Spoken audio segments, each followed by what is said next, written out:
In this episode of The Bear Roars, Dan chats with Corban Tillemann Dick, founder and CEO of Maybell Quantum, building the tools needed to usher in the quantum future. Bringing his expertise from Boston Consulting Group, Corban is leading Maybell to transform the industry as it transitions from research to commercial applications. Maybell is building the infrastructure for a quantum future so you can cool more with less. Join us as we dive into an exciting episode focused on the quantum industry, practical applications, and the future of the quantum revolution. Let's poke the bear to kick off the conversation. Corban! Dan. This is going to be a fun one. I'm excited. We've known each other now for a few years, and our journeys have kind of intersected around the space of quantum. So I want to start with the question of, what's your ambition? How ambitious are you? What do you if you look back 10 years from now, what would success look like? Yeah, so I think quantum is the most important technology that we're working on as a species right now. I think that more important than AI? More important than AI. Well, why more important than AI? Yeah, I think the technologies are highly synergistic, but AI can only provide insight where there's underlying data to support the inference, right? People don't generally realize what a huge limitation that is. But it's why it's so good at language generation, is because there's tons of data about what humans sound like when we talk. And so it's really good at providing that insight. So it's mimicking. Yeah, it's mimicking conversation. Humans. Yeah, and it's great at that.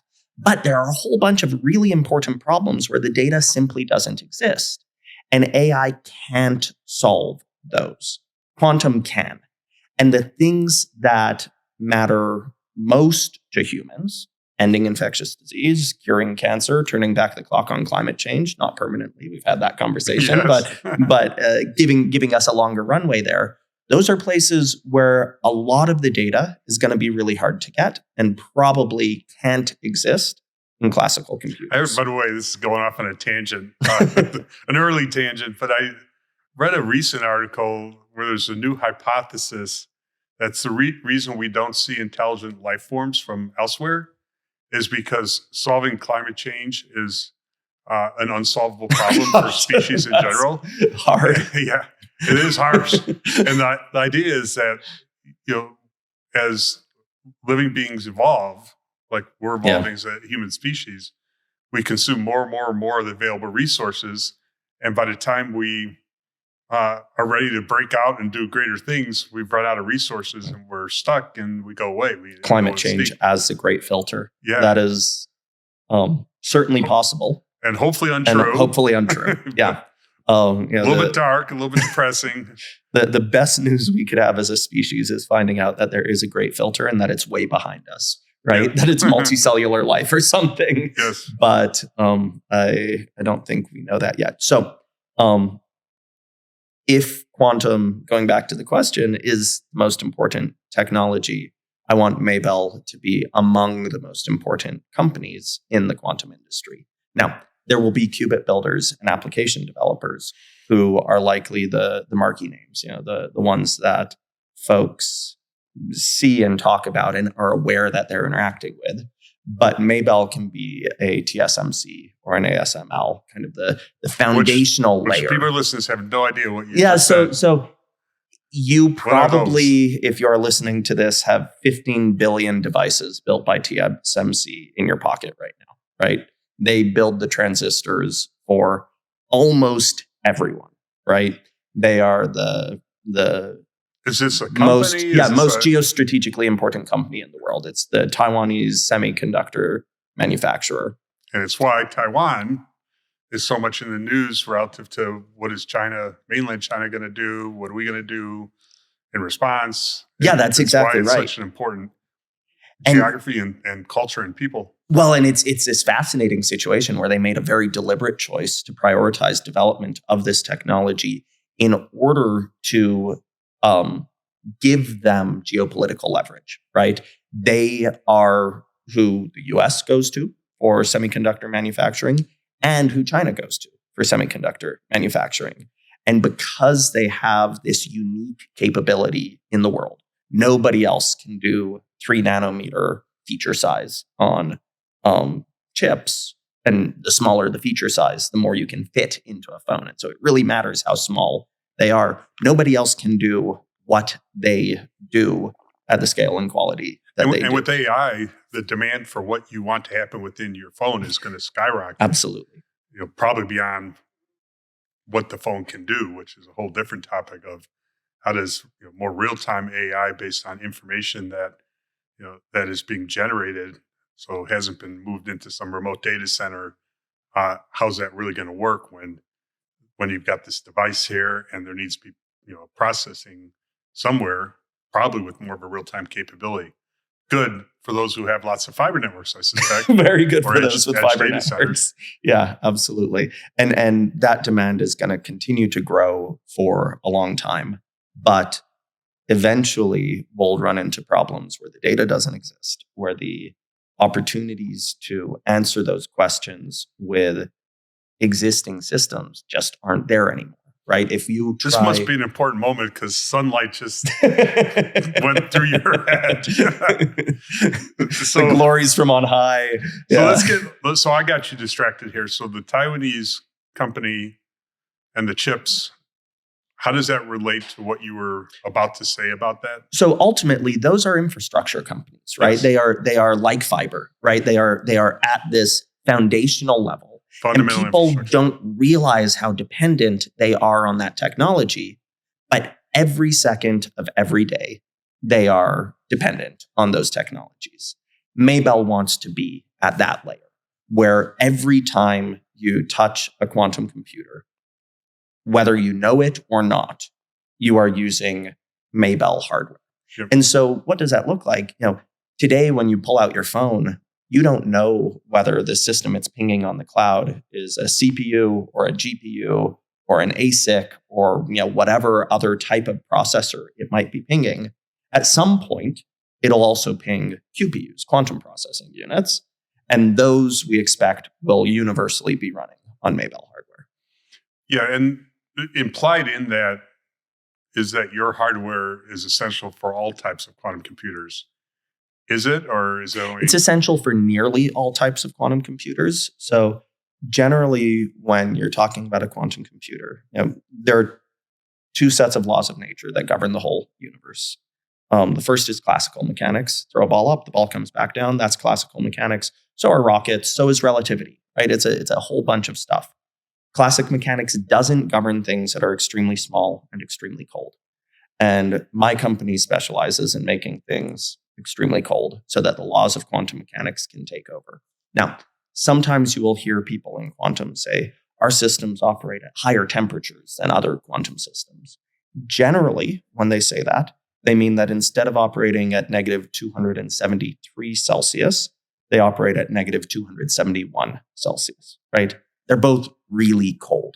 And that the second example, does that include neutral atom? It includes neutral atoms who use the low temperatures, so they cool their qubits with lasers, but they cool the environment that their lasers are in with cryogenic devices that are between 2 and 4 Kelvin generally. And that's true with trapped ion as well? Trapped ion, absolutely. The photonics plays like Quantum. Essentially, 90% of money that has gone towards quantum technologies is being spent on technologies that get down to 10 millikelvin, which is where my company has focused primarily up until now.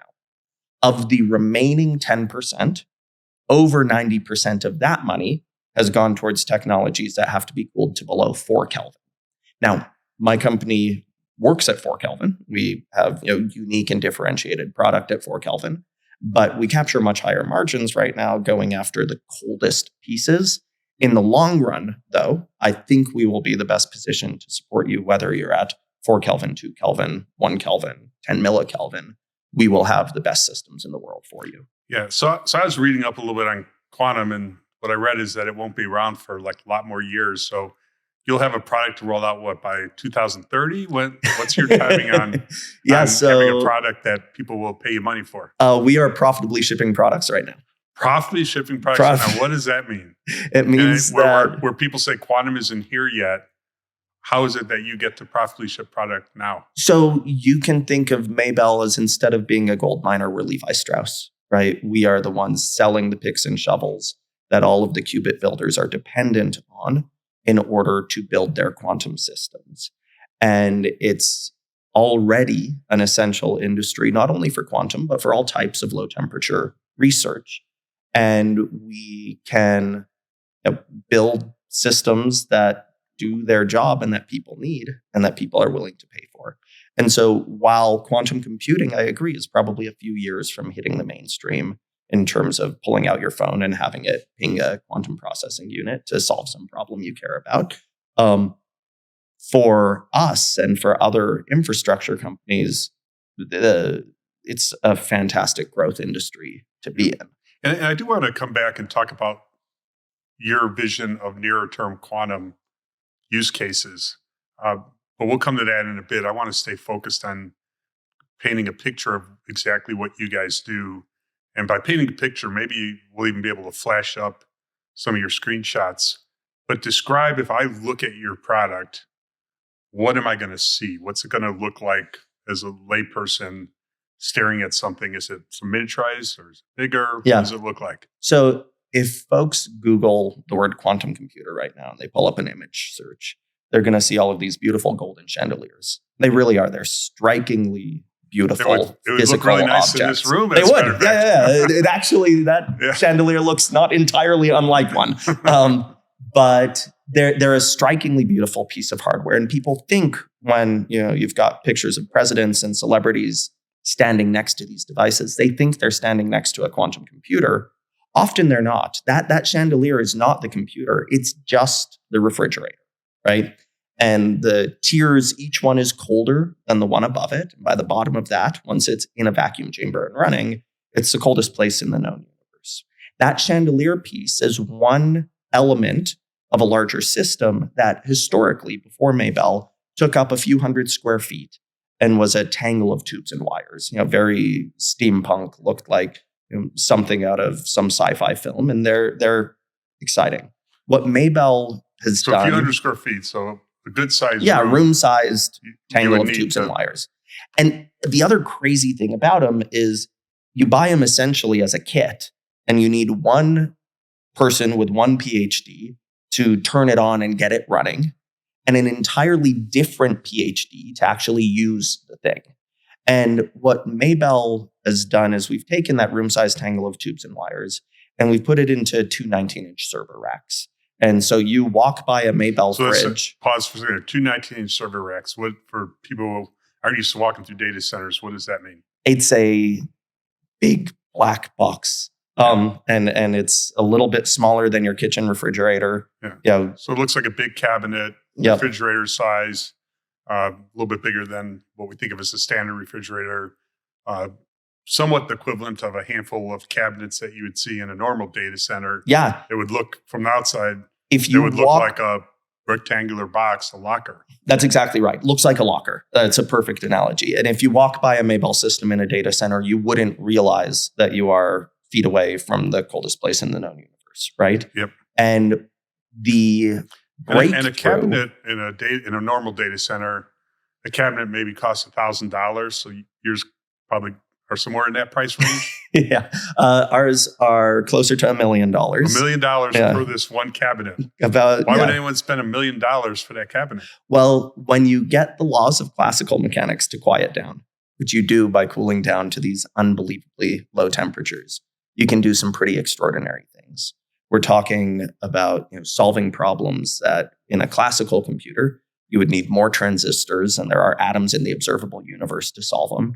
And with a quantum computer, you'll be able to do it with a couple hundred qubits, right? Mm-hmm. We're talking about taking the biggest, most challenging things that humanity has ever had to deal with. Things like developing a COVID vaccine that took billions of dollars and dozens of companies chasing after this problem with thousands and thousands of scientists, and being able to do that on demand in an instant for anything. We're talking about a future where you go to the doctor's office, you spit in a tube, and while you're in a waiting room, they create new medicine that cures everything wrong with you and has no side effects. So basically, if you believe in the future of quantum computers, you almost certainly have to believe in the future of needing these cooling cabinets. And the reason the cooling cabinets are so expensive, like why couldn't you charge $100,000 for that? Why do you need to charge $1 million? Yeah. So we are working to bring costs down on them because we think it's going to be necessary in order to truly scale the industry. Yeah. There are some things in the system that are going to always be expensive. You need a fair amount of gold in the system, and gold is expensive. Even more than the gold, you need what's called helium-3. So there are two stable isotopes of helium, and helium-4 is party balloon helium, and you fill a balloon with that and it costs you $1. Yeah. Helium-3 comes from tritium decay in nuclear warheads. And if you fill a balloon with that, A, you've probably committed a federal crime, so don't do it. But B, that party balloon is $40,000 of gas. Yeah. And in order to reach these ultra low temperatures, the laws of physics only give you a couple paths to doing so. And one is be on the atomic boundary of a black hole. That seems like an okay way to do it, but it's inconvenient for other reasons. And another is you can hold an individual atom in a laser. And by frequency matching that atom, you can make an individual atom very cold. But if you want to cool a volume using the unique properties of helium-3 and helium-4 to do it, it's one of the only paths that physics allows for that. Yep. And so they're never going to get to $1,000. These fridges won't, because you will always need some of these extremely expensive materials, some of the processes to make them. The silver nanostructures necessary for the heat exchangers at ultra low temperature. But we can probably bring costs down from $1 million to a couple $100,000 as we scale. And my team is doing some certainly world-leading work to do that. We're excited about it. So where do you get this helium-3 from? So today, helium-3 for us as a U.S. company comes from auctions from the U.S. government. And that is, historically, there have been two sources, Russia and the U.S. And Russia is doing some very bad things right now and therefore is unable to export in the way that they used to. With current global demand, the supply that comes from the U.S. nuclear arsenal is sufficient. So essentially, you've got nuclear weapons sitting there with tritium inside them, an isotope of hydrogen, radioactive isotope of hydrogen. And when that hydrogen decays, one of the byproducts is helium-3, and it reduces the potency of the nuclear warheads. Who else competes in these auctions for helium-3? What are the others? So it's a really cases? limited number of companies that directly buy it from the government for commercial resale. So that would be like Linde and Air Liquide, and they buy it and resell it.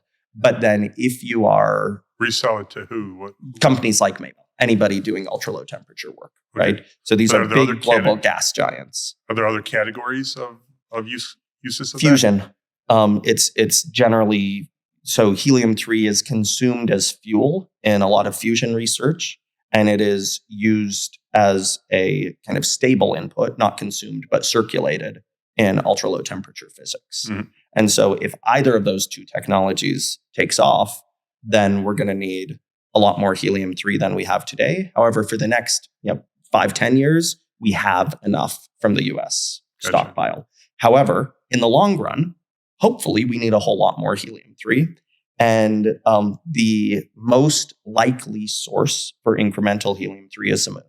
That's what I was getting at. So there's a lot of helium-3 on the moon. There's a huge amount on the moon. And so how in the world would we truck helium-3 from the moon back here to the Earth? Yeah, it's fascinating because there's very little on the moon that we want back on Earth, right? When people talk about moon mining, they're either talking about deep space missions, right? Because having water and metals and stuff on the moon, it's a lighter gravity well. You can get out into space more easily. So that's nice. The only thing up there that we want back down here is the helium-3. And the reason we have little helium-3 naturally on Earth is because we have a magnetosphere. And it protects us from the solar wind, and it protects helium from having its extra neutron stripped away.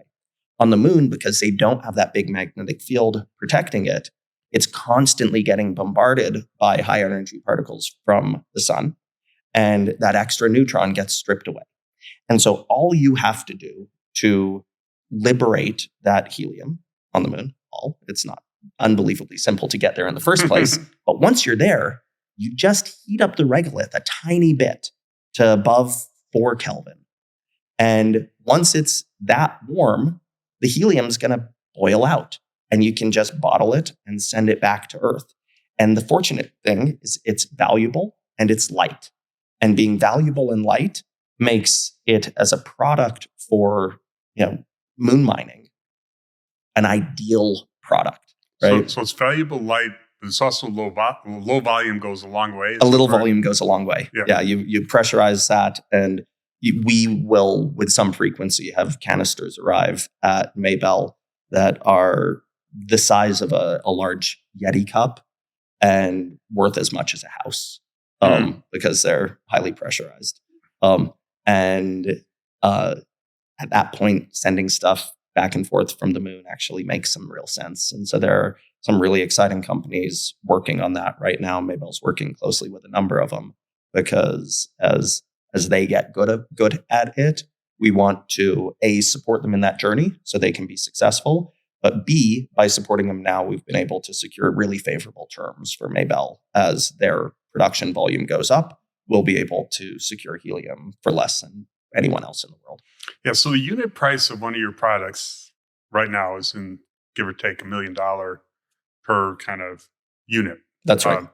The unit goes a long way because that provides a lot of the infrastructure that a quantum computing company would need. So they basically plug their computer in. Is that the right way to think That's about exactly it? Right. Into your contraption.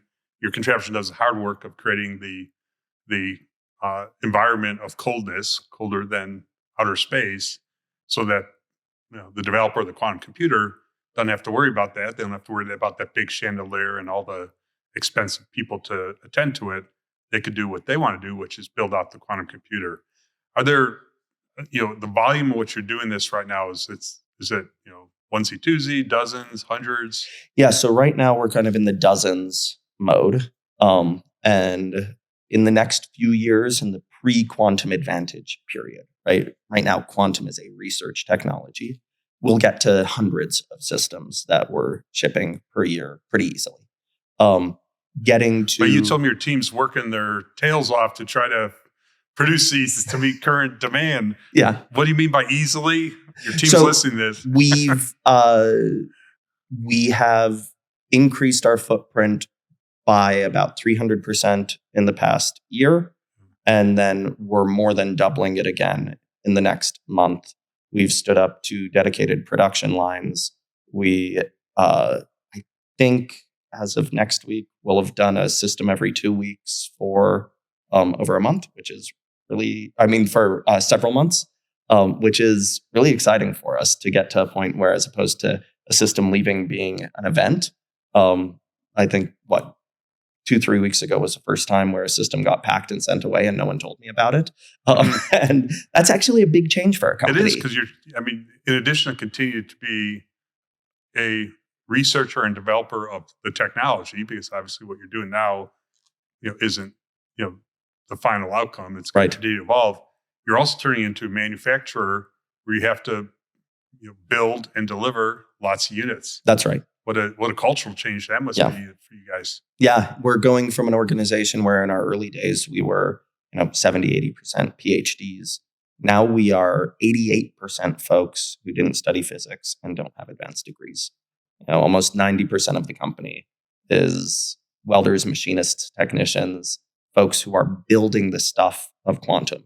Extremely skilled technicians. They have capabilities that very few people have, but they aren't who you would immediately think of when you think of a quantum computing company. No, these are folks who can weld thin wall stainless steel or solder niobium titanium wires, specialized skills, well-compensated skills, but not PhD physicists who know how to solve the tough math of quantum, right? And it's been an enormous transition for us as a company, but it's really exciting to be at a point now where systems are just being built and shipped and customers are using them to solve these incredibly hard problems. And as that continues to scale, there's a lot of work, but it gets, again, to easily hundreds of millions of revenue pre-quantum advantage. And then post-quantum advantage, when quantum computers become as ubiquitous as data centers are today, it'll be many hundreds of billions of dollars a year in just fridges. Well, that's good. I sure wish I was an investor. In your Wait a minute. I am an investor in your company. One of the first. One of the first. One of the first. All right. Finally did something right. So why are you doing this in Colorado? Like why not do this somewhere else than Colorado? Yeah. So 2 answers to that question. Initially, we did it in Colorado because Colorado is an extraordinary place to live and it felt like we could get away with it. So when I first founded Maybell, we thought we were going to move somewhere else, New York or California, and looked into it. And it felt like there was enough quantum stuff going on here that we could justify staying here. And both my co-founder and I were excited about that. And so we started building Maybell. You here. Coming from Boston. So I had been in Colorado for a while. He was in Boston. He was at MIT. Gotcha. And let's go off on a little tangent. Let's talk about Kyle, your co-founder. And how the two of you came together. Why are you guys able to build these freezers in a way, ice boxes in a way that others aren't doing it, at least very few others? Yeah. What's the prehistory of you guys? So prior to founding Maybell, I was a partner at the Boston Consulting Group and leading our quantum work. So that's why you come across as so smart. One of those consulting types. One of those consulting types. And I loved the work. But when I started doing quantum stuff there, I realized that for the first time in my career, I was sincerely jealous of my customers. I felt like the stuff they were doing is the work that's going to define the next century. And as a consultant, no matter how quantum-y a consultant I was always going to be on the outside looking in. So I knew I wanted to get involved in this industry. And I talked to a bunch of qubit builders, folks who are the physicists doing the most essential work. And I realized that I didn't have the fundamental skill set needed to change the trajectory for a qubit building company, right? The fact of the matter is I studied mechanical engineering and economics and then spent 10 years as a consultant. I don't know the physics. But at the same time that these qubit builders, each of them can tell you how their qubits are the best qubits, have good arguments for why their qubits are the best qubits. And I don't know who's right or wrong among them. But at the same time they would have that conversation, they could also explain why the supply chain was a mess. And specifically the cryogenic supply chain was a mess.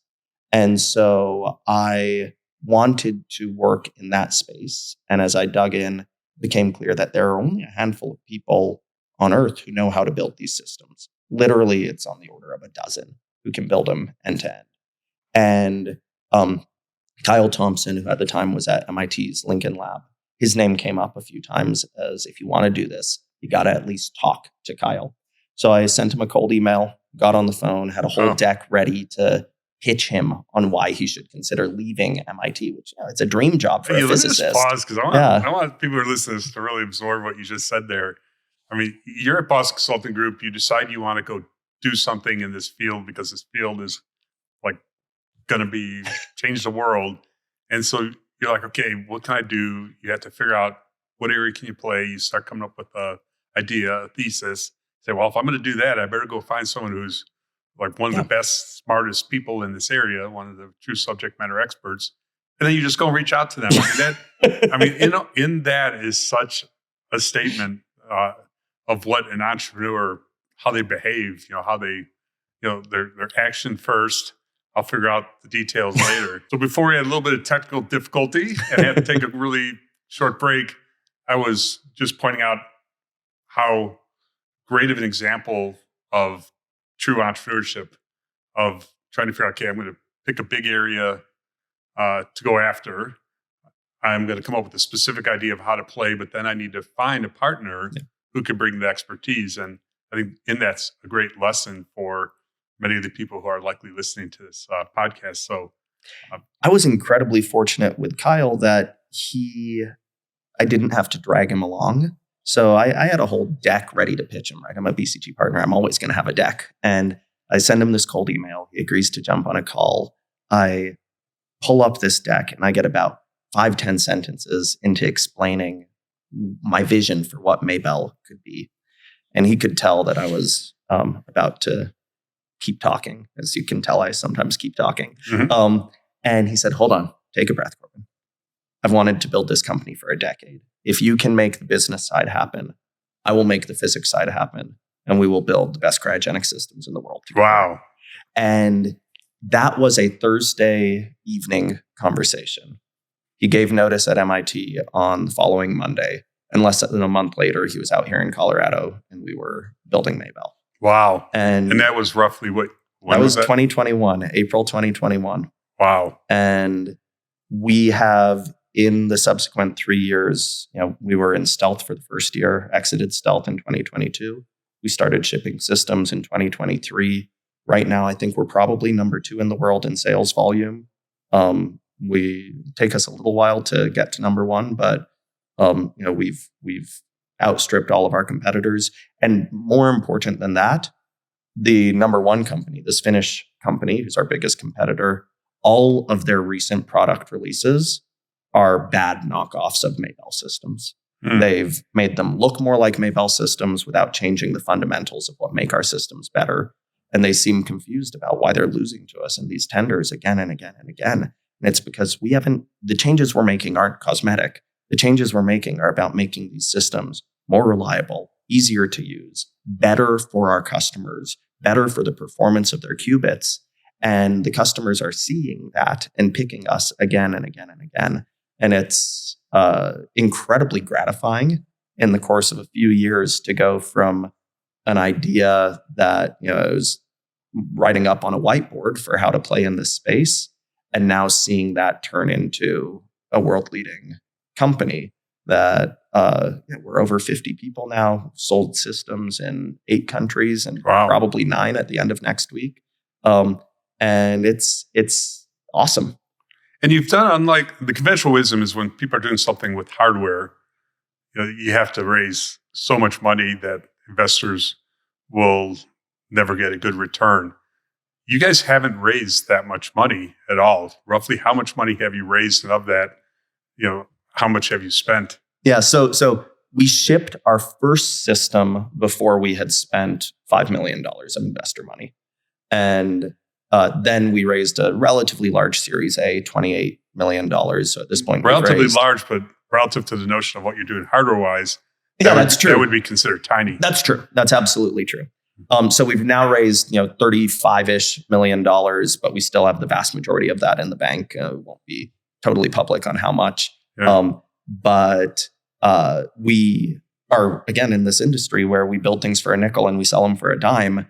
And so the extra money that we've raised from investors has given us the ability to pursue critical innovations that make us ready, not just for the industry today, but for the industry a year from now, 3 years from now, 5 years from now, as it scales from researchers buying fridges to do experiments to what's ultimately going to be data center scale deployments with thousands and tens of thousands of these systems that need to operate in fundamentally different ways to support scaled quantum solutions.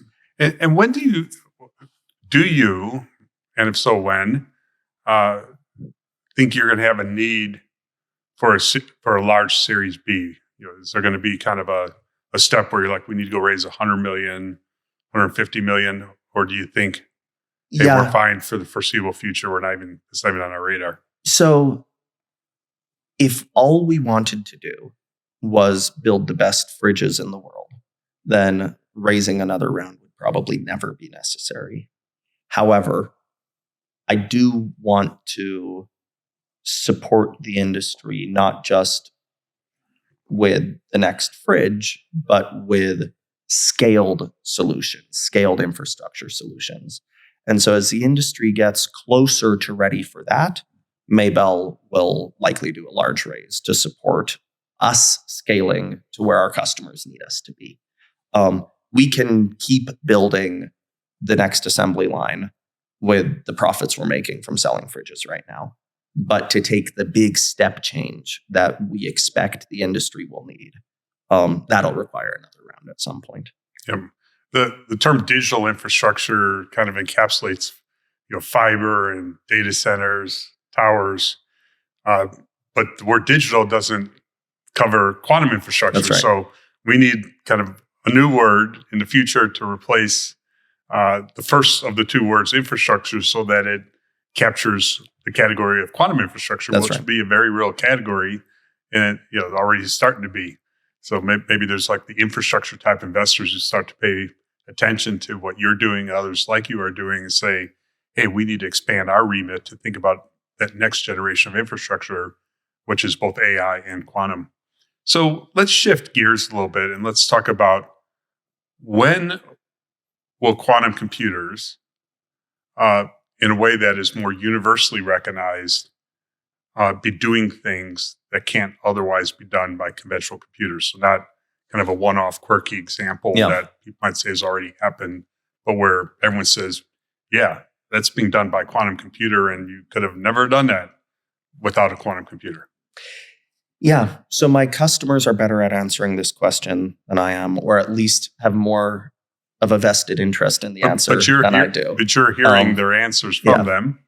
We have a lot of customers who feel passionately confident in their conversations, both with us and externally, that in the next 3 to 5 years, they are going to be solving meaty, critical problems for industry. That's really exciting. But I think it's important to walk through what those first problems they solve probably look like, right? So 2019, IBM published the quantum supremacy paper. You have to think of that as a Wright brothers flight, right? Getting across the beach at Kitty Hawk was not useful, but it was important, right? And that's what the IBM 2019 paper was. Today, that was a Google paper, the Google 2019 paper. Today, on IBM's publicly available quantum computers, scientists are doing things that classical computers can't do, right? They are doing quench states for arrays of magnetic dipoles. Both IBM and D-Wave have published really compelling papers on that you just can't do in a classical computer. But again, it's not that useful for consumers day to day. I expect in the next 3 to 5 years. Well, you're saying it's not useful for consumers day to day. It's really not useful for anything that could be of significant commercial value. That's right. That's right. Of anyone. That's right. Which is important because that's the big event, or series of events have to be kind of validated from the lens of look at the commercial value that's being created because quantum computers are doing something that otherwise can't be done. And I think that's kind of a milestone that is going to be on a long list of milestones, but a milestone that's going to be of particular significance. And that's really the question I'm asking. When do quantum computers do stuff that is commercially very valuable? So I would be unsurprised if in 3 to 5 years, a quantum computer defines a Hamiltonian for ammonia. Now, that sounds boring. It's actually hugely important, right? 3% of global energy production is used to create ammonia for fertilizer. We need the fertilizer to feed 8 billion people on the planet. Without it, a whole lot of people starve. And so that use of energy makes sense, but we also see bacteria doing the same thing using about 99.99% less energy. So we know it's possible. We just don't know how they do it.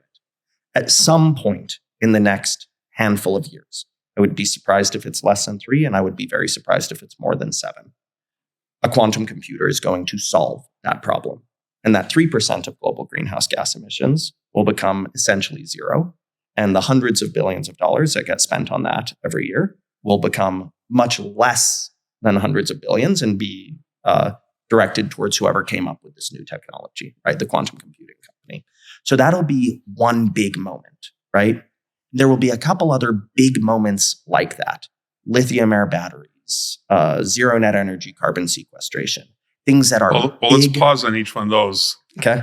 Describe those the same way you just described the importance of. So we theoretically understand that a lithium air battery should be possible. So today we use lithium ion batteries. A lithium air battery will be lighter, higher energy density, a better battery, more cycle times theoretically. We think this is a that would battery be used in what kind of cars? Cars, energy storage, a whole bunch of things, right? Mhm. But we expect that this is something that should be possible. And we expect that a quantum computer will tell us the recipes needed in order to make this possible. Let's riff a little bit about the recipes. So, Yeah. how does a quantum computer come up with the recipes? Yeah, it's one of the things that we don't appreciate about molecules is how unbelievably complex the internal interactions are. So penicillin is only 41 atoms. We've known about penicillin for 100 some years. We know that it works because we've fed it to millions and millions of people and they've gotten better, right? But that's all we know about it. Most of what we know about it. We don't know how it works. We don't know why it works. And the reason we don't know why it works is because we can't understand the interactions going on inside penicillin, just those 41 atoms, right? In order to understand those interactions, it's called the base state energy or the Hamiltonian of penicillin, you would need a classical computer with more transistors. Transistors are the charged wires, the ones and zeros of classical computing. You'd need a classical computer with more transistors than there are atoms in the observable universe. So it's literally impossible. We'll never be able to do that, right? But a quantum computer with 286 qubits can fully define penicillin, tell you every interaction that's going on inside penicillin. And then, because the computing power of a quantum system grows exponentially with the number of qubits, you go to 287 and it's not something a little more powerful than, or a little bigger than penicillin. No, now it's penicillin interacting. And by the time you have a few thousand good qubits, and the word good is doing a lot of work, nobody has really good qubits yet, but you have a few thousand good qubits, now you live in a world where I mentioned earlier, you go to the doctor's office, you spit in a tube, and they produce new medicine that cures everything wrong with you and has no side effects, right? The reason a quantum computer can do that is because you're using a quantum system to model a quantum system. All molecules are quantum systems. And using classical systems to model them is wildly inefficient. But using a quantum system to model them, you can end up with these perfect fidelity models. It is not that you are guessing what might happen, but you're building the molecule inside the computer with full control over what these interactions look like and a full understanding of what the results of those interactions are. When you can do that for every molecule that could possibly exist, suddenly the way you understand the universe has fundamentally shifted. And the way that we interact with the universe has fundamentally shifted because we don't have to guess anymore. You know, the way that you always hear about things getting discovered accidentally, right? Graphene was discovered accidentally. Penicillin was discovered accidentally. So was Viagra and Ozempic, right? We didn't know that Ozempic would have the effects that it has. We saw them happening and we were like, hey, that's kind of useful. We should capitalize on that, right? With a quantum computer, you know all of those interactions. You know how these things are going to work. And that matters for medicine, but it matters for material science. It matters for climate change. It matters for anything that is built out of molecules. And everything is built out of molecules. Yeah. And it matters for a whole bunch of things that we can't even conceive of yet. Yeah. Are you familiar with Renaissance Technology, Rentech?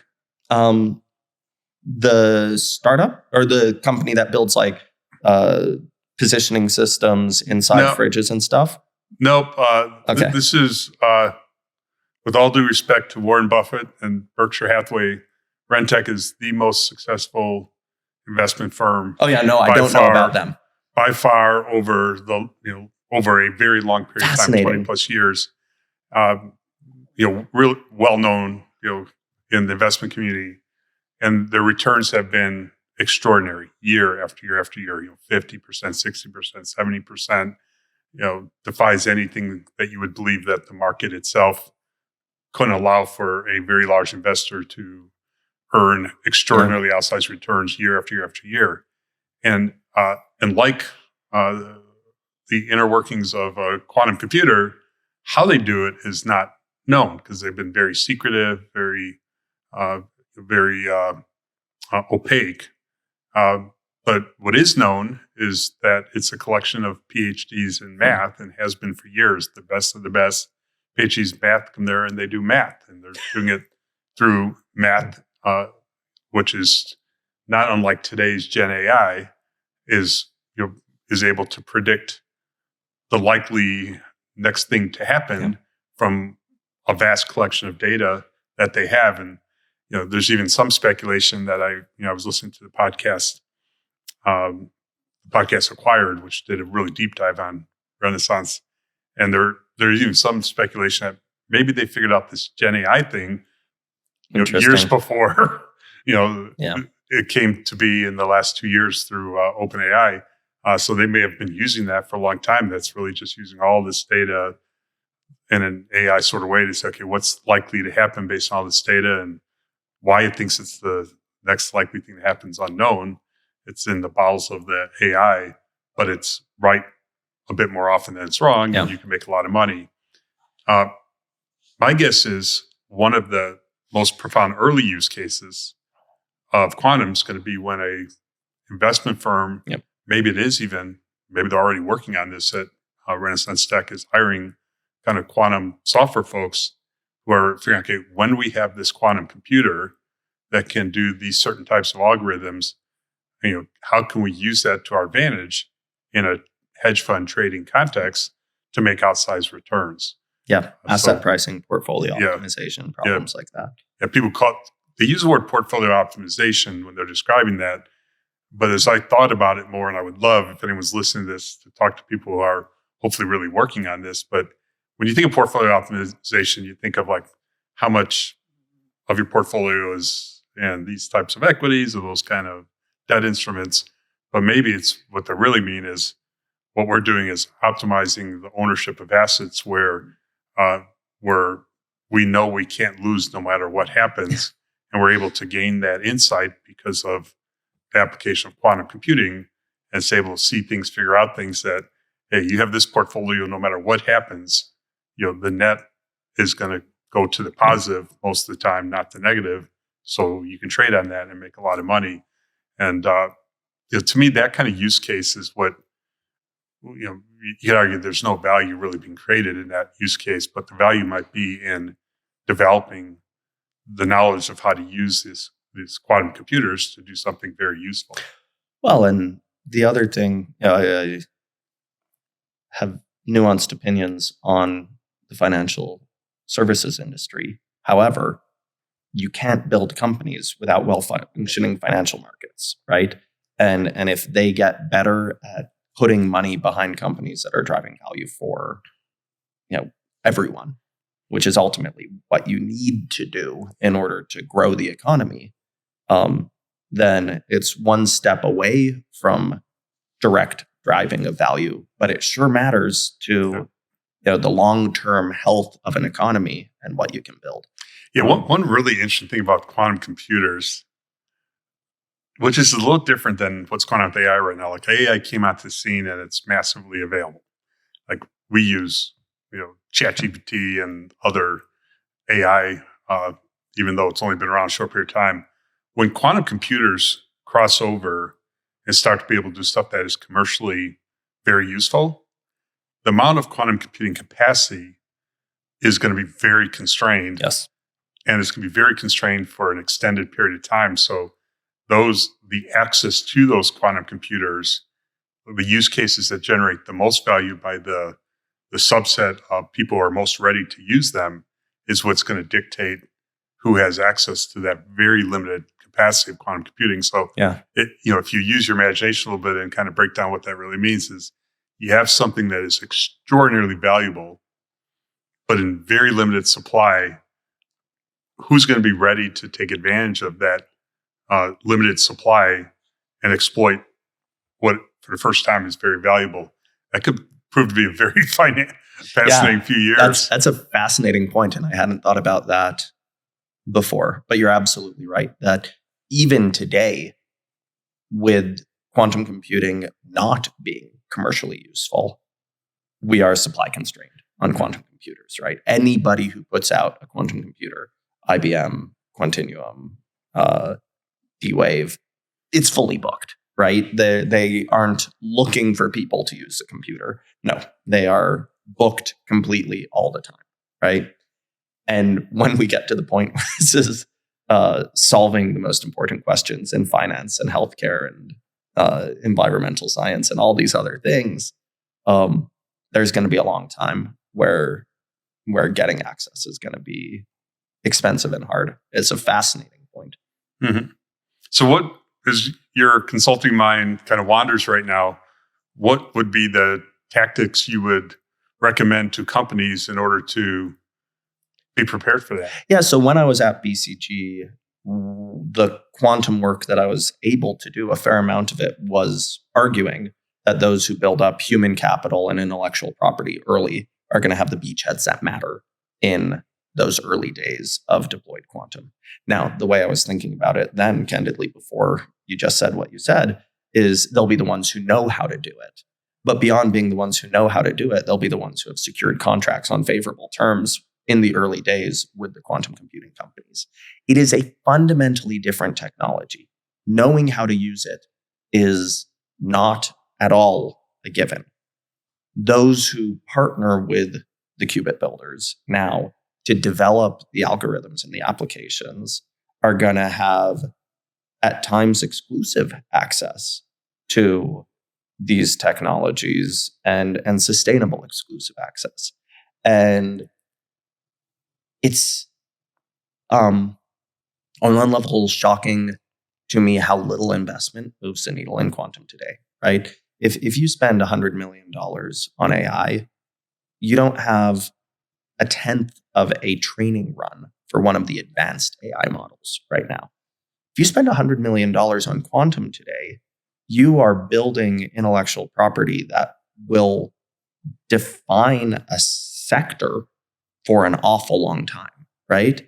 And it is essential that companies and governments who want to lead for not just 5 or 10 years, but for 20, 30, 100 years, make those investments now, because your competitors are. Geopolitically, the competitors of the United States are making those investments. But it is interesting to me when I go to events to sometimes be surprised by the big pharma companies, the big super major oil companies, the others who have enormous presences in quantum today. And it's because they are looking forward, not to the 3-year event, but to the next 50 years of leadership. Yep.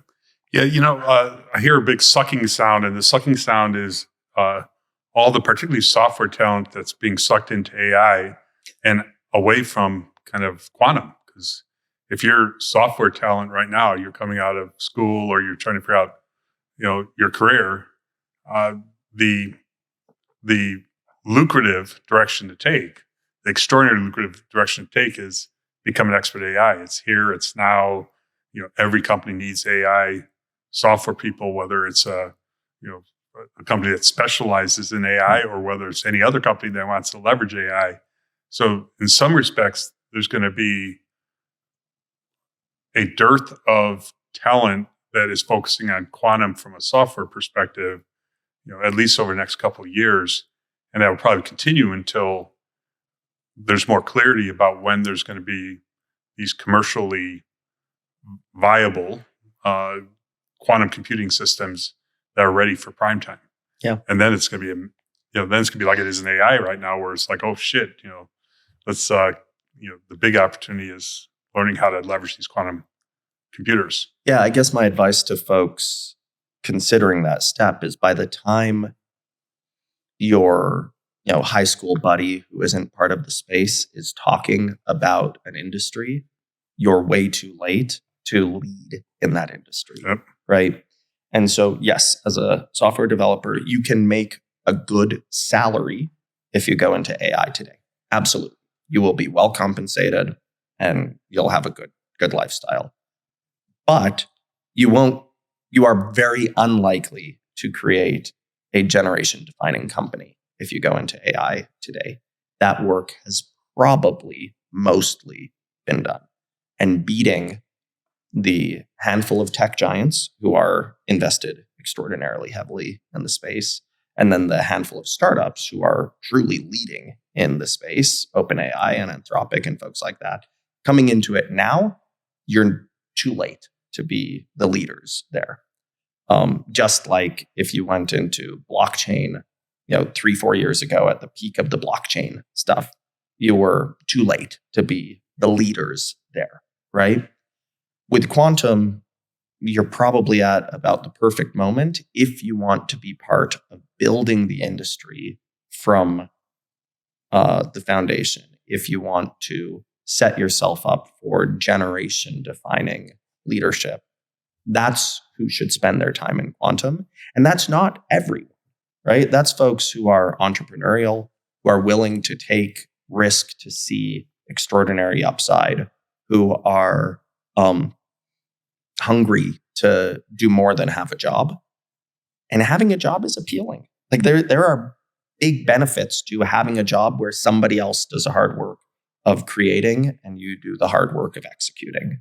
But if you are a person who wants to create, then quantum is probably a better place to do that than AI or blockchain or augmented reality or these other really exciting tech. I mean, they're awesome. I enjoy them. I see value in them, and I think they're going to be important. But we're certainly past the point where a college senior figuring out their next step is likely to set the trajectory in those industries. Yeah. I might debate some of that, but let me go back a little bit, and because I think there's a lot of opportunity to be creative by by leveraging kind of AI and these That's other true. ones that's still early. But let's go back. This, I think, is going to be a fascinating discussion. You were describing earlier when it came to the penicillin molecule, that's 41 atoms that it would take this gigantic set of transistors to do it with conventional computing. I want to relate that now to AI, because AI, in its current form, has the same problem. For it to do stuff, it needs to go through the conventional computing, a bunch of, light on, light off, analyze vast amounts of data, and through kind of iterative transactions, try to, as you said earlier, figure out, okay, what would a human likely conclude is the next word or the next step based on this gigantic collection of data. So you're physically constrained in the way that's manifesting itself is that there needs to be these really big data centers with huge power supplies growing almost at exponential rates. Like you want to go further, while you need twice as much data, which means you need twice as much power, which means the processing needs to be that much more. And it just, to advance, you've got these physical constraints that are the same physical constraints as apply to conventional computers. You're processing ones and zeros in a repetitive fashion. Versus quantum computers, you described that something fundamentally different is happening. This isn't a faster way to process ones and zeros. It's a different way of solving math problems. And that different way is used by the universe that we live in all the time. It's just fundamental in how things work. Maybe talk a little bit more about the scaling problem of AI and how quantum maybe is a different path toward that. Yeah. So there's a Nobel Prize winning physicist who said that classical supercomputers, the most powerful supercomputers, they have more in common with an abacus than they do with a quantum computer.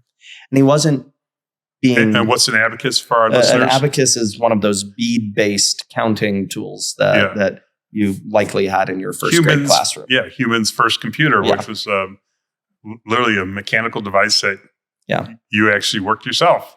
And he wasn't, he was being specific when he said that. It's not an analogy. He's saying that's how classical computers work.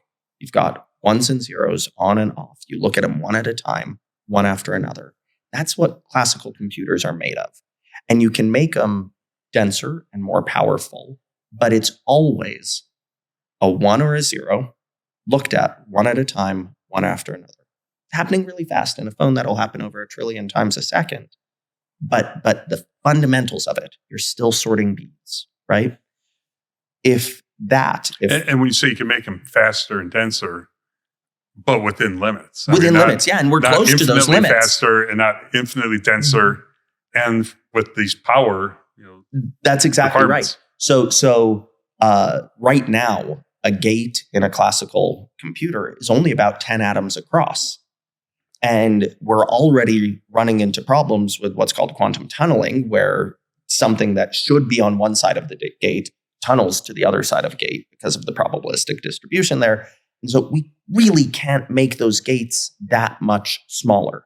And so what we're doing now is parallelizing the processing and throwing enormous amounts of energy at it. We're talking, tens of megawatts for today's biggest supercomputers. And if you look at what will be required to train next generation systems or future, a few more generations of systems, terawatt systems, gigawatt systems, unimaginably large amounts of power going to training these models. And that's because the compute power is going to grow linearly with the number of transistors. And so the only way to get more power is to dramatically increase the number of transistors working on this. With quantum computers, the power grows exponentially with the number of qubits. So if you go from 1 to 20 transistors, you go from one yes or no question to 20. You go from 1 to 20 qubits, you go from 1 qubit of computing power to over 1 million qubits of computing power, right? And that continues on up until you are at these unimaginably large compute capacities, right? And so when we look at what it's going to take to scale classical computers, eventually you just run out of energy, you run out of atoms, you run out of transistors, and you can't push farther. And quantum computing kind of restarts that clock. And eventually we will run into the limits of quantum computers. But the systems will be so advanced at that point. I don't think we have to worry about that. Yeah, we can't even imagine. Alive today. Yeah, we can't even imagine what the problems that we would be solving at that point might be. Okay, this is maybe a little new territory. At least I haven't heard people talk about this before. What if one of the big use cases for quantum computing is to do the same thing you could do with conventional computing, but without the gigantic power requirements? Talk about that as a use case. So quantum computers... So it supports today's Gen AI, like the AI that happens today. It supports that without the need for a bunch of nuclear reactors being built. Yeah. So quantum computers, there have been some really good papers published by a number of organizations showing that in the early days of quantum computing and AI and the synergies between them, it's going to be quantum computers producing data that AI models can then use as inputs, and then AI models helping tell quantum computers what the most important problems to solve are, right? And that'll happen for a while, where they are synergistically playing off each other. That's when the computers start taking over humankind, is when the quantum and the AI start playing off each other. Yes. And that's the beginning of the end. I probably won't be alive for much longer when that's happening, but many of you will be. It might happen sooner than I think you'll probably be very much here for it, Dan. It's not going to take that long for that to start to happen. Okay. But eventually you'll get quantum computers of a sufficient scale where both for inference and training, they are the best tool for it. And the reason is, this is getting a little bit nuanced, but in a AI model, what you are building is a multi-dimensional plane, and you're looking for an optimal point on that plane where changing the answer in any direction makes the answer less good, right? But because it's a classical computer, it has to take linear steps along that plane, right? It can change one parameter at a time and see if that makes the answer better or worse. And what that leads to is a problem where you get stuck in what's called a local minimum. a answer that looks right because a step in any direction makes it worse, but it's actually less good than an answer you could get to if you could see the whole plane at once. And because of how a quantum computer works, it can see the whole plane at once. And so by the time we have quantum computers that are able to handle enough parameters, we're a long ways from this, to see the whole plane at once. At that point, artificial superintelligences that are unimaginably powerful will almost certainly happen. Now, that's why making choices today to ensure that these systems are developed in a ethical and thoughtful and deliberate manner is so important, because the systems that are being invented right now are going to become a new species. And we want to make sure that we can play really nicely with that new species. It's a fascinating area of research. It's a kind of terrifying area of research, but it is really important that it be led by folks who share our values and who want to build a better world for humanity. And that's part of why I'm so passionate about being involved in it. So let's, this entire discussion has been around quantum computing, but quantum technology is bigger than quantum computing. Yeah. So can you first describe the other two big categories of quantum technology, and then how Maybell might play a role in the other aspects of quantum technology? Yeah, so quantum computing is a big piece that people get really excited about.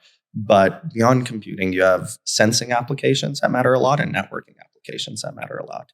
The exciting thing on the sensing side is that's already happening. That technology is already deployed, and in many instances deployed at scale.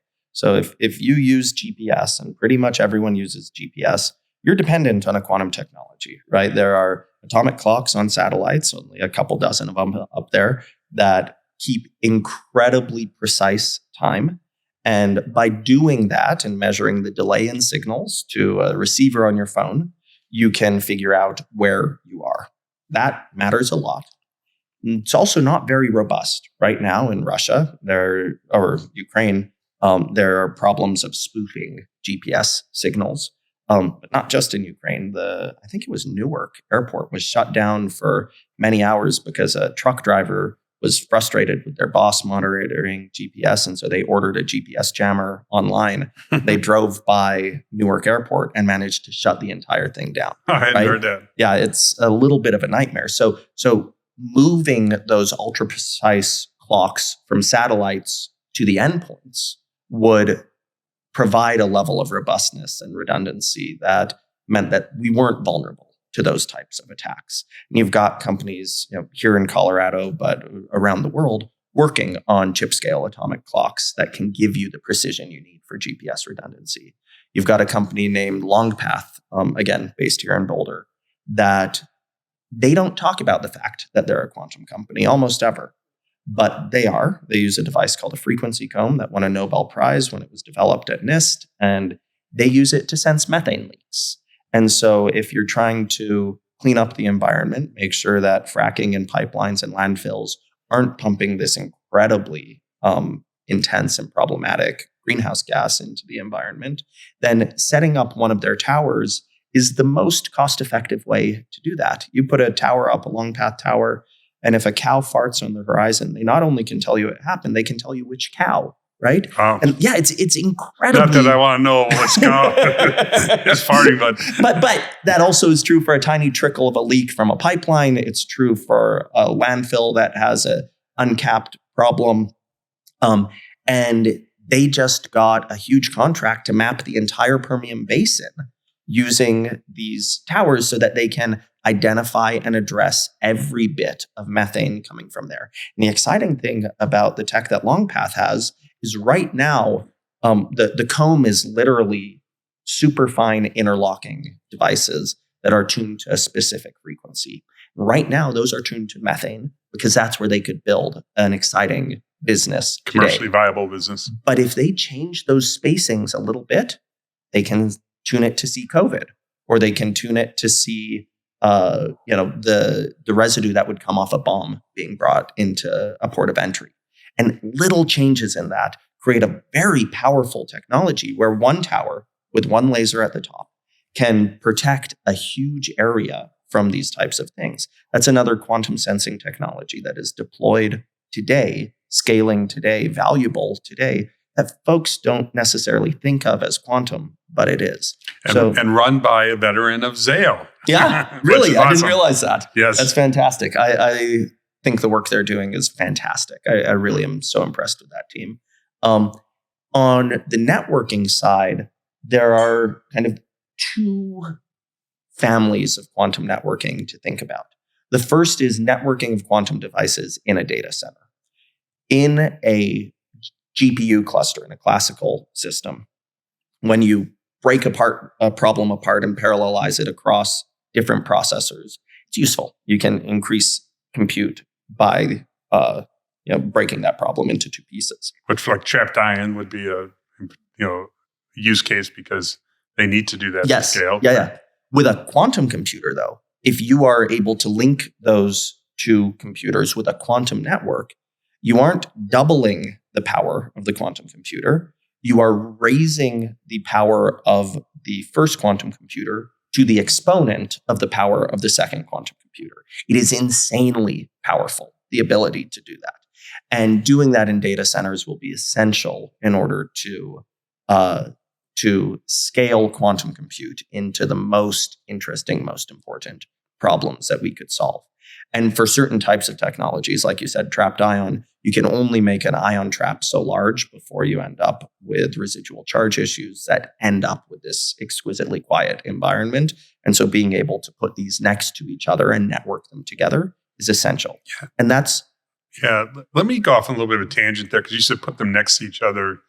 The requirement isn't that they're next to each other. The requirement is that they're communicating in That's native right. quantum, so they could be distances apart. And I want to use the internet as an analogy for that. When the internet was invented, conceived of, internet devices needed to talk to one another, and at first they needed to talk to one another in geographically same spot. So you invented Ethernet to allow them to communicate with one another in more of a native internet fashion. But as the devices got separated, you didn't have Ethernet that connected devices that were in different locations. So what did you use? You used the telephone network. You used dial-up modems, and you used SONET, an older telecom technology. But over time, those gave way to native Ethernet communications over distances, because IP devices wanted to talk to IP devices using kind of a native IP technology. I think the analogy for quantum is maybe even more powerful, that the quantum devices are going to want to talk to each other, communicate, be connected through native quantum, not through conventional communications links. And so when you think about the sensors, sensors by definition are scattered around. They're in different places. Well, when they start getting connected together, a quantum Internet of Things, they're going to want to be eventually connected together in native quantum, not using conventional communications. Yeah, that's exactly right. So when you get out of the data center and you start networking quantum devices together, quantum systems together all around the world, then having a global quantum internet will be potentially enormously impactful for that. And the crazy thing with quantum is right now, when we say the best number out there for how much this industry is worth is $3.5 trillion a year, right? And it's a huge number. It's bigger than the US healthcare industry. It's almost as large as the financial services industry. But that number is like somebody in the 1950s saying, this is what computers are good for, right? It's almost certainly a vast understatement. And as we network these quantum sensors and quantum computers together around the world, just like we did with classical computers, we are going to discover so many problems that these can solve, so many ways that these can make our lives better. And that's why I often say that if the future of humanity is an exciting, happy, beautiful future, it's probably because we get things right on quantum right now. Yeah. Well, that's a little bit optimistic because it definitely will come with its own, not unlike AI, its own set of threats, its own set of dangers. Absolutely. I mean, that's a lot of what drives it today, right? I mean, quantum, part of the use case for quantum is, bad nations want to do bad things, both in terms of spying, in terms of defense military applications. I mean, the whole categories. We talked a little bit about quantum sensing, but if we talked more about it, we'd be talking about other use cases and warfare that quantum would bring capabilities that otherwise aren't there. But again, I think maybe, what is being overlooked, I'm going to go back to something I said earlier, that maybe the biggest use case for quantum computing will be to be a better way of doing conventional computing. And I think that's new because of AI. Before AI, you could say, well, why do you need a better way of doing traditional computing? Answer is because traditional computing is just going to hit, economic, if not, laws of physics kind of boundaries, certainly maybe economical boundaries because of the vast amount of, power needed to do the processing. If quantum computing comes a way of doing that in a way that's vastly more power efficient, hell, it could be like, okay, that's just the replacement for GPUs. Yeah, that's right. And there are problems where a classical computer will always be better. But basically, you want to say, is this problem purely deterministic, right? 2 + 2 is a deterministic problem. It equals 4. And you don't want something to be... Well, let me challenge you what you just said there, because I think that goes against what I'm speculating, where you say quantum computers will always be better. Well, if you got to do a whole bunch of 2 + 2 = 4, like do that gazillions of times, what you do have to do for AI is the conventional way of doing that math problem, conventional computing, or is it using quantum computers? Actually, I think that we may be saying the same thing, which is there's a basic deterministic version, but the moment you get into something where it's not deterministic, you want to say, what's probably going to happen, right? And that's what AI is all about, is what should this thing look like, right? Where you have these multidimensional planes, where you have a problem space that grows exponentially. Anytime you're looking at a problem like that, and AI is inherently a problem like that. Yeah, because AI is not giving you the answer, it's giving what, based on all the information it has, all the processing it did, it thinks is most likely the best answer, AI which is quantum. A whole bunch of tuned weights, right? Yeah. And instead of having those tuned weights in a quantum computer, you could see the whole plane and know the answer and do it for orders of magnitude less energy input. You're saying know the answer based on the available data of what's most likely. Exactly. A little bit circular, but it's more likely to have a better answer than if you relied on conventional computing. Yeah, that's right. And so I think what you're saying is exactly right, that we will get to a point where quantum computers can digest a sufficiently large amount of data. That's a long ways away. Right now, quantum computers are problems that have limited data, but large amounts of compute associated with them. But when you get quantum computers that are able to ingest a lot of data, they will then be able to process that data unimaginably more efficiently. So we'll go back to the 2019 first quantum supremacy experiment, that Google one we talked about earlier. They ran that in 128 seconds on a 25 kilowatt machine.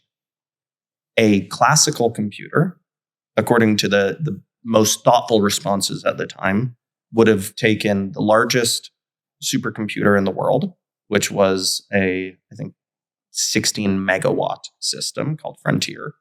It would have taken that system 2 weeks to do the same problem. And a lot more power. Yeah, that's 10 million times more power, right?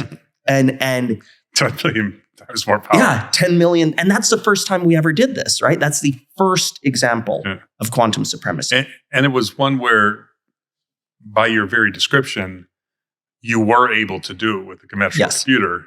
It just took not just longer, but a ton more resources. That's right. Basically. That's right. Which is interesting. And as we get better at writing the algorithms and designing the problems, that efficiency gap is going to grow even larger. And so to your point, we'll get to a point where the cost of the quantum computer is irrelevant because the value of the energy savings associated with using it are so vast that of course you're going to use it for all of these big meaty problems. Okay, so in your vision for Maybell, let's look at the big success scenario. Do you look more like, in terms of a role in the ecosystem, do you look more like a NVIDIA, or do you look more like a OpenAI / GPT? Much more like an NVIDIA. We are an infrastructure company. We want to provide the foundational layer that everybody else uses in order to build their applications. And that's what Maybell's entire focus is. And even more than NVIDIA, again, it's the TSMC layer, where NVIDIA doesn't build their own processors. They design them, they optimize them, they make sure they work. And then they work with the Taiwanese semiconductor manufacturer to build them, right? And we want to be that foundational layer that every single quantum company in the world comes to and says, we're building our next data center. We need Maybell to design, run, support it, because there's no way that we can manage the cold stuff as efficiently and effectively as they can. And there's no way we can manage communication to our qubits. You know, the wiring is a big, important part of quantum devices as efficiently and effectively as Maybell does. And that's what we're building for now. And that's what we're already supporting our customers to do. And as their need scales, we want to make sure that they don't have to think about this stuff. We take care of it. Okay, so let's talk about the bull case of quantum computing. And I'm going to present it as follows.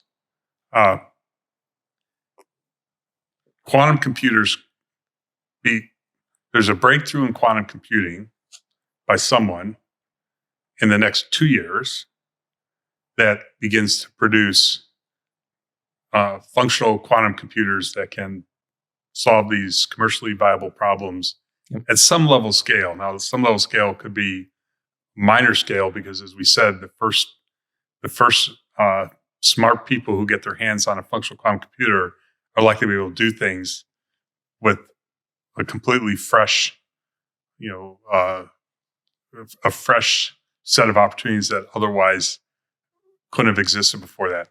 So if that happens in 2 years, would you be shocked to a point where it's a ridiculous conversation for me even put up, where it's like, yeah, that might be the 10% scenario.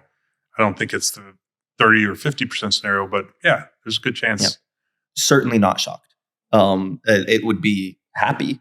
But I think, 5-10%, that could happen in 2 years. And that'll come most likely from continued progress on the compute side and a breakthrough on the algorithm side, right? And folks need to be investing in refining the algorithms. Right now, we have like 1.5 algorithms that we know quantum computers are really good at. Shor's, which is what breaks all encryption and people get very nervous about.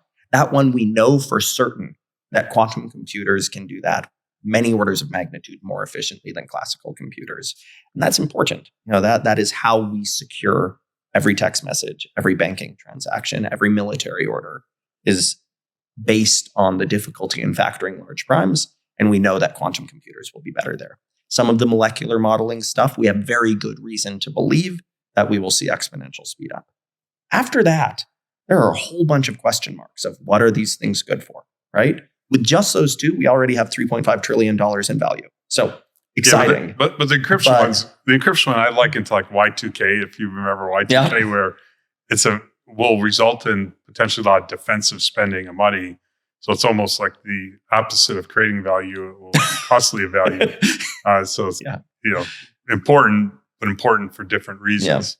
Yeah. Roughly how many companies are working on the hardware side of quantum computing in the world? Is it on the order of 100? Order of 100 that are meaningful? Yeah.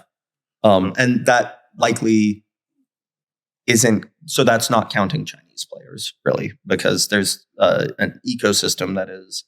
So yeah, Chinese would probably make equivalent 100 be 150. That would be my guess. Yeah, and I just don't have the same level of insight. But it's around 100 to 200 in your mind, not 500 to 1,000 on the hardware side. But when you think about it, though, I mean, when you think about 100, that means there's 100 separate entities pursuing maybe 7 or 8 different modalities, meaning methods of trying to build out a quantum computer, who any one or two of which could be the ones that That's right. Produce the first viable outcome, and it could come from a very large entity like an IBM, Google's. Well, Sandbox doesn't really deal with hardware; they more deal with the software side of it. But it could be a larger entity, or it could be one of many earlier stage companies. That's right. Or it could be a government, who is funding the research and build out. So, where do you think the first breakthroughs will come from? What type of modality? What type of company? Do you think it's more of a startup type company? Do you think it's a larger entity? There are a lot of companies doing exceptional work in the space, but IBM, I think, is the odds-on favorite. Really? Yeah. They have the most advanced systems today by most measures, though you could debate on the margin, certainly. Mm-hmm. And they have a very reasonable roadmap to get to systems that are commercially valuable within, by the end of the decade, right? There are other companies doing brilliant work, AeroQ, Nord Quantique, folks taking different approaches. There are other modalities. The folks at QEra and atom computing have made incredible progress on neutral atom computers over the last few years, who are on maybe a steeper trajectory. But I think IBM's early leadership and their continued investment would make them, for me, the odds-on favorite. Now, odds-on favorite, what does that mean? 10% chance, maybe 15%, of being the one to win. And the rest of that probability is split across a whole bunch of other players, with Google and Microsoft and Amazon and Intel and D-Wave and Rigetti all kind of nipping at their heels as folks who have made smart, big investments. Quantinuum, Inflection, Atom, those are different modalities, but similarly, smart, big investments in the space. But I have yet to have somebody give me a compelling argument for why somebody else is ahead of IBM. That doesn't, I think there are compelling reasons. So let's take another approach. Microsoft has made one really important internal technical bet. They're chasing a different modality called topological quantum computers.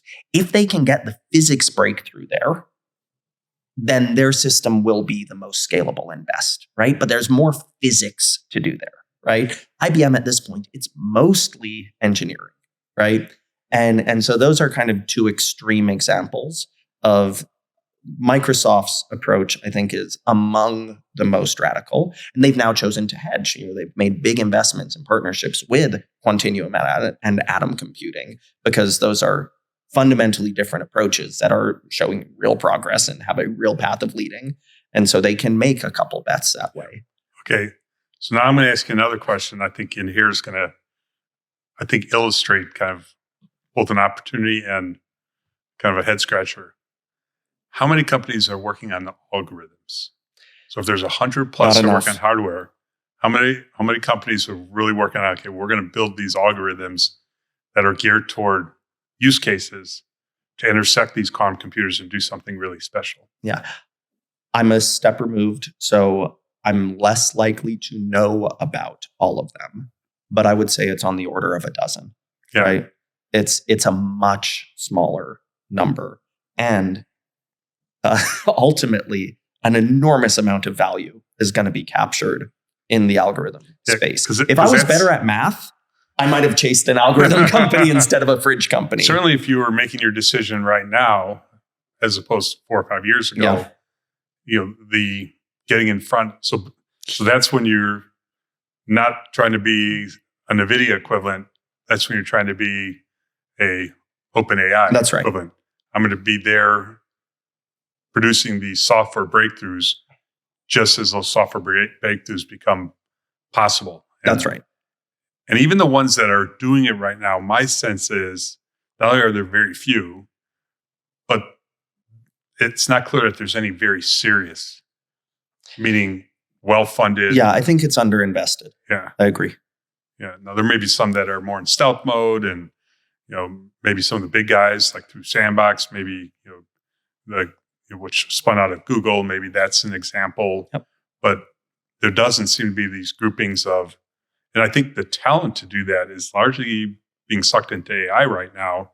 So maybe this AI wave has to play out a bit more, and quantum hardware has got to show more signs of when the timeline is going to be there. But boy, a well-funded software play basically is what we're talking about around quantum, like lots of plays, because there's lots of ways you can approach it, is a big opportunity.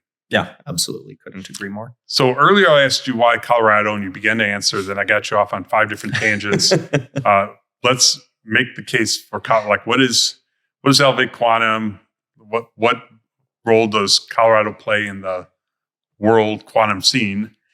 Colorado is the world's leading quantum ecosystem at this point. So Elevate Quantum just received $130 million to secure our place as a leading quantum ecosystem. It's a nonprofit consortium of 120 organizations, 90% local to Colorado, New Mexico, and Wyoming, with the vast majority of that being here. But the reason they got that funding is because our ecosystem is truly unmatched in the world. So 2009, the first ever programmable quantum computer was built just a couple miles from here at NIST in Boulder. We have 4 Colorado scientists who have won Nobel Prizes since 2000 for their work in quantum. It's an insanely large number. The Quantum Economic Development Consortium, which is the global convening body for quantum, it's kind of a trade group for quantum set up by the federal government. Anybody who's doing anything in quantum, not just the qubit builders and hardware companies, but every bank, every consulting firm is a member of the QEDC. We have more QEDC members in Colorado than in any other state and in any country other than the US. That's not per capita. There are more QEDC members in Colorado than there are in California. And we have more quantum jobs here in Colorado than anywhere else in the world. And so what we're now doing, we built that organically and almost accidentally. It basically grew naturally out of work going on at the National Institutes of Standards and Technology in Boulder, and then CU and the joint institute between them called JILA. And from that, we've built the foundation of this industry. But right now with Elevate Quantum, we are deliberately putting the pieces in place to make sure that Colorado is the easiest and best place to scale and iterate in quantum, making sure that you have the fabrication tools, the deployment tools, and the design tools that you need, and then the workforce to support that, so that if you are thinking of doing something in quantum, this is clearly the best place to do it. And we're already seeing fruits. We've seen multiple quantum companies decide to open their US headquarters here in Colorado since we won this award, spurred, I think, by the publicity that generated. And then when they get here and they talk to us, it becomes very clear that if you're trying to hire in quantum, you have a deeper pool of talent here. If you're trying to build in quantum, you have better tools for fabrication. If you're trying to deploy in quantum, you have easier access to the fridges, the lasers, the other things that you need here than anywhere else in the world. And it's really been fantastically impactful. So now we have a 70-acre campus that we're building out. And to any quantum companies who are thinking about where do they want to be, it's a really great place to be with some phenomenal incentives around it. Yeah. And I also want to make the case for, if you want to be an investor in quantum, you better get your tail here to Colorado and set up some resources on the ground here and be part of building the ecosystem from an investor standpoint. Capital formation opportunities for quantum, being on the ground here, building relationships, shaping the companies I think it's going to be a big advantage if the investors are on the ground here. And the software ecosystem, we talked about how there's probably a bigger opportunity than the hardware in aggregate. It will lag the hardware side of it, but the software opportunity is somewhat of a vacuum right now. So if any listeners are on here and want to do some riffing about how to kind of get momentum on the software side, would love to be part of that discussion. So please reach out. Well, thank you so much. I got a feeling this is going to be the first of several of these we do together, but I think this is going to bring a lot of well-deserved attention to Maybell and the opportunity for Maybell to chart a course that is very profound along the lines of what you described. So really proud to have met you, to be an investor, and be a small piece of what I think is going to be an extraordinarily exciting journey of yours and the Maybell team. Well, so, thank you, Dan. Both the investment and the guidance, the kind of brilliant leadership and support has been important to Maybell becoming what we have and what we want to be in the future. So thank you. Awesome. Great. Thank you for listening to this episode of The Bear Wars featuring Corban Tillemann Dick. This podcast was produced by Loud Bear Productions and edited by Courtney Caruso with support from Kendall Weinberg, Allie Berman, Emily Reed, and Gibson Siegert.